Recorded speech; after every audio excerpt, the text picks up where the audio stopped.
Terpujilah nama Tuhan kita Yesus Kristus yang atas kasih karunia dan rahmat-Nya kita boleh ada dan memasuki hari yang baru di pagi hari ini.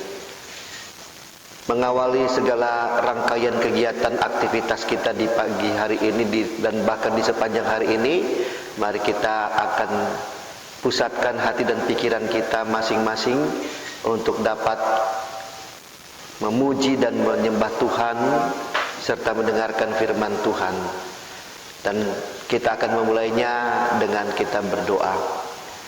Allah yang hidup, Allah yang perkasa, Allah yang luar biasa dalam hidup kami.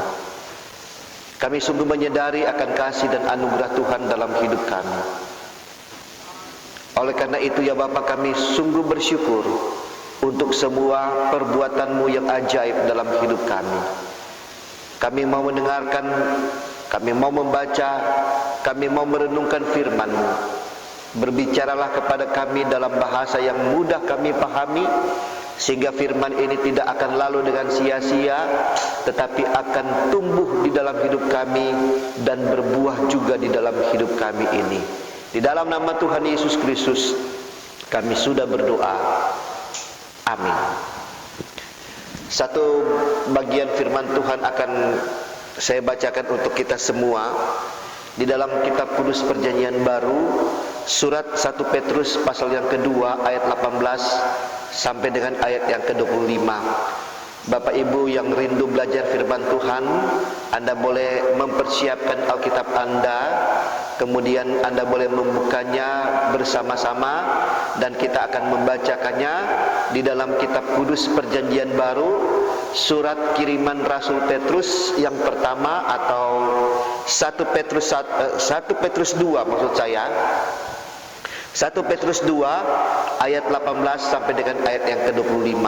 Saya ulang, 1 Petrus 2 ayat 18 sampai dengan ayat yang ke-25.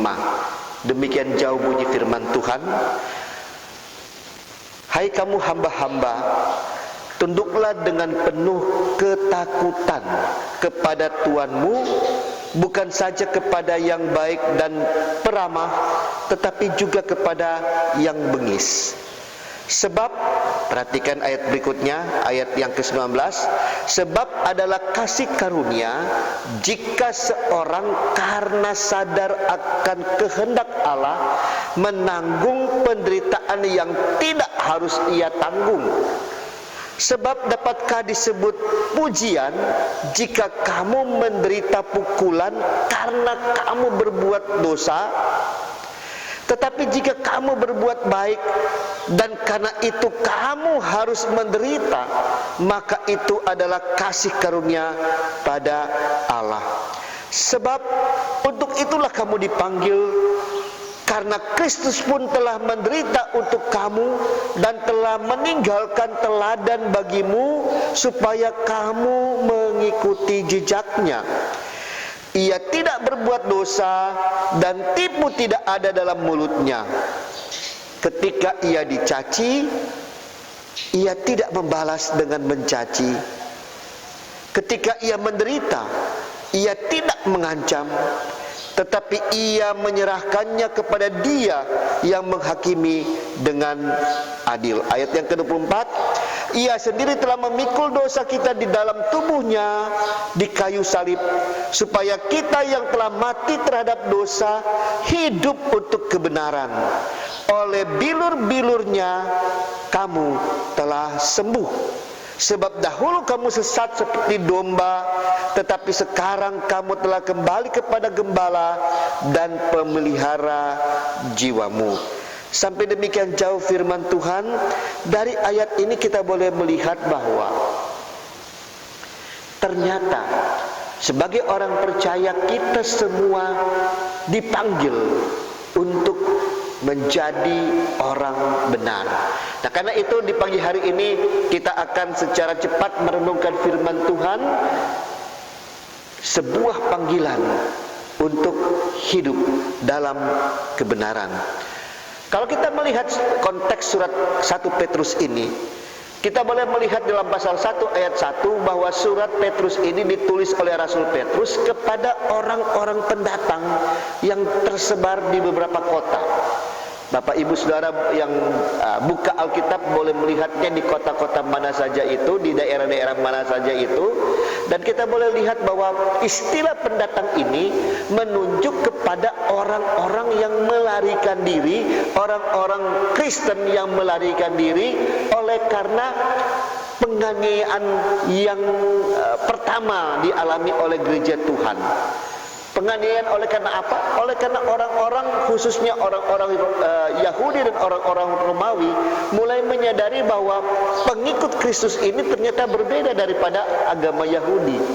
Sehingga dengan memperalat, dengan mempergunakan tentara Romawi, maka orang-orang Kristen, gereja Tuhan mulai mengalami penganiayaan, dan beberapa di antaranya keluar meninggalkan daerah mereka untuk kemudian mereka boleh melihat bahwa mereka itu ada di dalam, ya boleh dikatakan semacam pengungsian.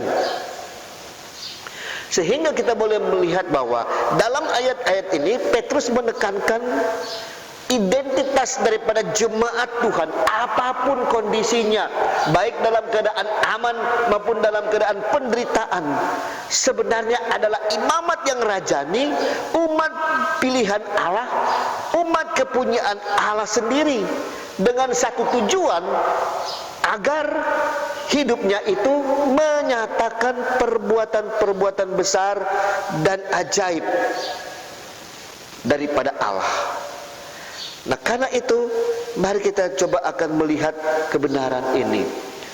Ada seorang bertanya kepada C.S. Lewis. Pertanyaannya, mengapa orang-orang benar menderita?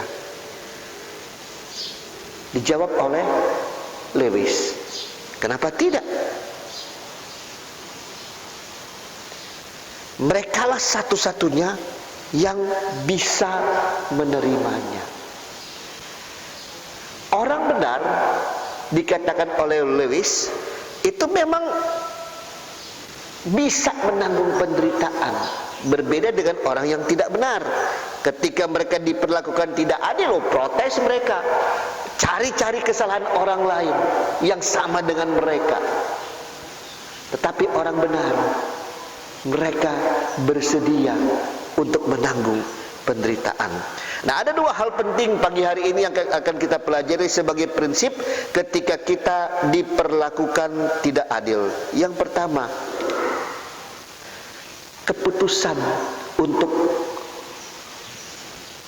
menerima perkenanan Tuhan di dalam hidupnya. Di dalam pembacaan kita dikatakan, sebab adalah kasih karunia jika seorang karena sadar akan kehendak Allah menanggung penderitaan yang tidak harus ia tanggung. Seringkali kita hanya mau menanggung penderitaan kalau itu konsekuensi dari perbuatan kita. Misal, ketika kita melakukan kesalahan, kita sadar dan kemudian kita bersedia dihukum. Itu biasa. Tetapi menjadi orang benar di sini atas kehendak Allah, kita seringkali diajak, kita seringkali diperhadapkan dengan satu situasi di mana kita mau tidak mau, suka tidak suka, harus menanggung apa yang bukan menjadi tanggungan kita. Di dalam ayat yang ke-23, apapun yang kamu, apapun juga yang kamu perbuat, perbuatlah dengan segenap hatimu seperti untuk Tuhan dan bukan untuk manusia. Karena kamu tahu bahwa dari Tuhanlah kamu akan menerima bagian yang ditentukan bagimu sebagai upah. Kristus adalah Tuhan dan kamu adalah hambanya. Nah, karena itu mari kita mencoba untuk memperoleh perkenanan Tuhan. Yang menyenangkan hati Tuhan itu adalah kualitas kerja kita, bukan kepada kuantitas kerja kita. Itu yang pertama. Yang kedua, kita boleh lihat kita dapat menanggung semua penderitaan itu bila mana kita ikut mengikut teladan Yesus. Teladan dalam hal apa? Kalau kita perhatikan, yang pertama, teladan dalam hal Yesus juga menderita. Di dalam pembacaan kita dikatakan, sebab untuk itulah kamu dipanggil, karena Kristus pun telah menderita. Kristus pun telah menderita. Dia menderita untuk kita. Nah, karena itu bagaimana caranya kita boleh menjadi seorang yang mengikuti teladan Yesus. Nah, karena itu di pagi hari ini, mari kita secara bersama-sama ada di dalam kekudusan Tuhan yang Tuhan sudah contohkan melalui pengorbanannya di kayu salib. Kita baru saja memperingati masa-masa penderitaan Yesus melalui Jumat Agung dan puncaknya pada perayaan Paskah. Apa yang Yesus sudah kerjakan bagi kita, itu yang menjadi teladan kita. Karena itu mari, apapun kondisi yang terjadi dalam kehidupan kita, pertahankan kebenaran, karena Dia telah mengerjakannya terlebih dahulu bagi Anda dan saya. Mari kita berdoa. Allah yang hidup, kami sangat bersyukur, kami sangat berterima kasih oleh karena kasih dan anugerah-Mu, kami boleh dibenarkan, kami boleh diubahkan, dan kami boleh dikuduskan. Pagi hari ini ya Bapa, kami mau, kami rindu untuk juga boleh memanifestasikan kebenaran kami, kekudusan kami yang telah Engkau anugerahkan dalam hidup kami, dan bawa kami untuk masuk menjadi orang-orang benar, orang-orang yang Tuhan telah benarkan dan telah Tuhan tempatkan di dunia ini. Sebentar ya Bapa, bila mana kami akan melaksanakan tugas aktivitas pekerjaan kami masing-masing, kami percaya ya Bapa, ada penyertaan Tuhan yang sempurna di dalam pekerjaan dan pelayanan kami, dan biar Tuhan sendiri yang dipuji dan dipermuliakan. Di dalam nama Tuhan Yesus Kristus kami telah berdoa dan mengakhiri Gema Fajar Citraland pada pagi hari ini dengan ucapan syukur di dalam nama Tuhan Yesus Kristus.